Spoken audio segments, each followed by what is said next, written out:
بشر رسول الله صلى الله عليه وسلم هذه الأمة بأنه يبعث لها على رأس كل 100 سنة من يجدد لها دينها. 1924 ما يقارب 1300 الهجري، 1343 أو 44 هجرية، حدث كبير في العالم الإسلامي، هو سقوط الخلافة الإسلامية. ما كانش هذاك الحدث سهل. 1924 1343 44 هجري، بعدها بسنوات قليلة، يعني واحد 4 سنين أخرى أو 5 سنين، تكونت إسرائيل مباشرة. يعني 48 49 تأسست تأسيس حقيقي. لكن مرحلة الانتداب البريطاني في فلسطين كانت هجرة كبيرة ديال اليهود. هي تكونت إسرائيل قبل الإعلان عن الدولة، تكونت اجتماعيا وسياسيا وبين قوسين قانونيا، يعني وعد بالفور. فهذاك العام ديال تأسيس ديال الدولة العبرية كان لحظة فقط ديال إعلان النهاية ديال الفيلم أو ديال المسرحية كما يعبرون. فاللحظة إذن التي كانت تتأسس فعليا الدولة العبرية في فلسطين، اللي هي ما بين 1924 حتى 48 49، معروف هذيك اللحظة كلها لحظة ديال التأسيس. وكانوا عارفين بأنه ما يمكنش يبداو التأسيس تطيحوا الخلافة العثمانية الإسلامية، لأنه كان السلطان عبد الحميد واقف حجر عصرة، ممنوع. قال لهم فلسطين أرض حبوس وقف وديال المسلمين كاملين، ما يمكن ليش نسمح فيها. لما لقاوه صلب عملوا ما استطاعوا على تخريب الخلافة الإسلامية من الداخل وطيحوا الخلافة. وبعد ذلك مباشرة بدأت موجات الهجرة لفلسطين اللي راه محتلين هذيك الساعة الإنجليز. فبدأت موجات الهجرة والتأسيس الفعلي الاجتماعي. وبعد ذلك جاء الإعلان في نهاية الأربعينات، الإعلان ديال التأسيس. هذيك اللحظة بالضبط، هذيك اللحظة كان الوعي والشعور بالأمة الإسلامية قوى واحد الشكل كبير عند عدد ديال العلماء، لأنه المسلمين العلماء شافوا البني ديال العالم الإسلامي كيريب. يعني الخلافة رابت، البلاد الإسلامية دخلوا عليها صبليون، فرانسيس، الإنجليز، الطليان، تداعت عليهم الأمم كما تداعى الأكلة إلى قصعتها، كما هو معروف في الحديث ديال سيدنا محمد عليه الصلاة والسلام. فالمسلمين إذن بشكل تلقائي قاموا يجددون دين الله في الأرض. وواحد العدد ديال الدعوات ديال الإصلاح وتجديد الدين نبتت في ديك المرحلة، معروف في مصر، في الهند، في الباكستان، في المغرب، في تركيا، كثير. يعني تقريبا ما كاينش منطقة في العالم الإسلامي في ديك اللحظة اللي ما نطش فيها واحد الدعوة ديال الإصلاح وتجديد الدين بأشكال مختلفة، لكنها كتلاقى في نقطة واحدة، هي إعادة بناء الأمة الإسلامية من جديد. صحيح أنه ما وصلتش لشي حاجة كبيرة، ولكن وصلت لواحد الشيء مهم جدا، وهو تجديد الوعي ديال المسلمين بدين الله وتجديد القراءة لكتاب الله. والصحوة الإسلامية المعاصرة الآن اللي كاينه في العالم الإسلامي هي في الحقيقة امتداد لذاك الشيء اللي وقع في بداية القرن الماضي، الثلث الأول من القرن الماضي، يعني في العشرينات حتى الثلاثينات من القرن العشرين الماضي بالعد الميلادي. في بداية هذا القرن الجديد الميلادي، وأيضا قبل ذلك وبعد ذلك بالهجري نفس الشيء، لأن المرحلة واحدة.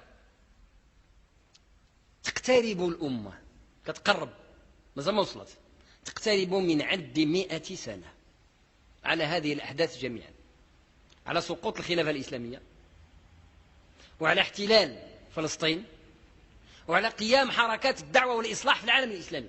تقترب من 100 سنة، بمعنى أنه تمام 100 أولاد اللي غادي يهزوا شأن ديال الأمة راه كيتولدوا دابا، هذه اللحظة كيتولدوا. يعني من بعد 20 سنة تقريبا بإذن الله عز وجل اللي كيتولدوا دابا هما أولاد 20 سنة، من بعد 20 سنة. ولمن قدر له أن يرى هذه اللحظة سيرى بإذن الله عجبا، لأن هذه حقائق قرآنية مش خيالات، وحقائق نبوية تنبئ على أن ادعاء الألوهية اللي صارت له الدول الطاغية في العالم قد آن أوانه باش يأكل الطين كما كلا فرعون بإذن الله. قل للذين كفروا ستغلبون، هذا كتاب الله عز وجل، أي ما قالهاش غير سيدنا محمد، قالها للتاريخ الممتد إلى نهاية الأرض. قل للذين كفروا ستغلبون وتحشرون إلى جهنم وبئس المهاد. ستغلبون ستغلبون، إذا ما غلبكم هذا الجيل لأنه ما صالح شيء وفالس، غيغلبكم جيل آخر سيصنعه الله على عينيه وبوحيه وكتابه. ولذلك المهيئ للتدافع الحضاري الجديد لهذه المرحلة الجديدة هو الجيل اللي كيشتغل بالقرآن الكريم. علاش؟ يا أيها الذين آمنوا لا تقولوا راعنا وقولوا انظرنا واسمعوا وللكافرين عذاب أليم. اللغة المدمرة الآن هي لغة الإعلام. السحر الأكبر لهذا العصر هو الإعلام. الذي يبطل ذلك السحر هو الذي أبطل ذلك السحر الماضي هو القرآن الكريم.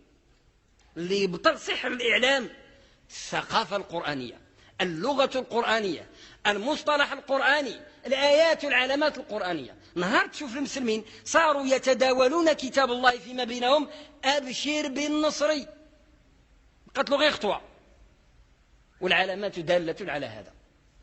سبحان الله العظيم. باقي نتذكر في نهاية السبعينات أواسط السبعينات وبداية الثمانينات تفقدوا القراء ديال القرآن الكريم من المغرب، تفقدوا ولاو قليل. باقي نتذكر ما بقاوش كيلقاو الناس اللي يصلي بهم في الجوامع التراويح في كثير من البوادي، بسبب أن الناس يعني جات واحد المرحلة من بعد الاستقلال شافوا بأنه اللي كيشدوا المناصب وكيشدوا الفلوس اللي قراو في السكويلة في المدارس يعني العصرية، فصار الناس إلى ذلك وانصرفوا عن كتاب الله وحصلت أزمة. فإذا به سبحان الله العظيم بحال الشتاء كتعاود تصب، فإذا به بدور القرآن والمساجد والاهتمام بالقرآن من جديد كيعاود ينبت وحده كيما ينبت الربيع. زعما الناس كلهم اتفقوا في المدن في المغرب وفي خارج المغرب في البلاد العالم الإسلامي كلهم وتواطؤوا على إنتاج قراء القرآن من جديد. يكون جمعت الناس كاملين باش يقولوا هذه الفكرة ما تجمعوا لك شيء، ولكن الله عز وجل ينبت أهله، هذوك أهل الله. إن لله أهلين من الأرض في الحديث الصحيح، أهل الله أهل القرآن أهل الله وخاصته. هو ربي تعالى كيخلق ديولو لأمر هو جل يعلمه، كيمهد الوقت ويمهد الجيل لوقته ويهيئ الناس للاهتمام بالقرآن الجديد. يحاولوا يطفئوا القرآن يعني مستحيل. قال لك ما تكتب شيء بسم الله الرحمن الرحيم في المراسلات، مع من كيتعاملوا مع رب الكون. حربهم خاسرة. أنا متعجب لواحد عدد الشباب يوقع لهم إحباط نفسي ومرضوا بالاكتئاب، وحتى تكون أنت اللي مسؤول عن المعركة عاد تمرض. هو اللي مقابل المعركة رب الكون، واش رحنا نلعبوا ولا شي غريب هادشي. رب الكون الذي يقود المعركة للبشر، وربي تعالى كيجيب العسكر ديالو الجنود ديالو مش انت اللي كتعطيهم له، وما يعلم جند ربك الا هو. الا ما صلحت انت تكون جندي يتخلى عليك رب الكون، وسيخلق سبحانه وتعالى قوما اخرين، وكذلك يفعل جل وعلا. وهذا الذي يرى الان في الارض الان، الاقبال على القران الكريم حتميه تاريخيه.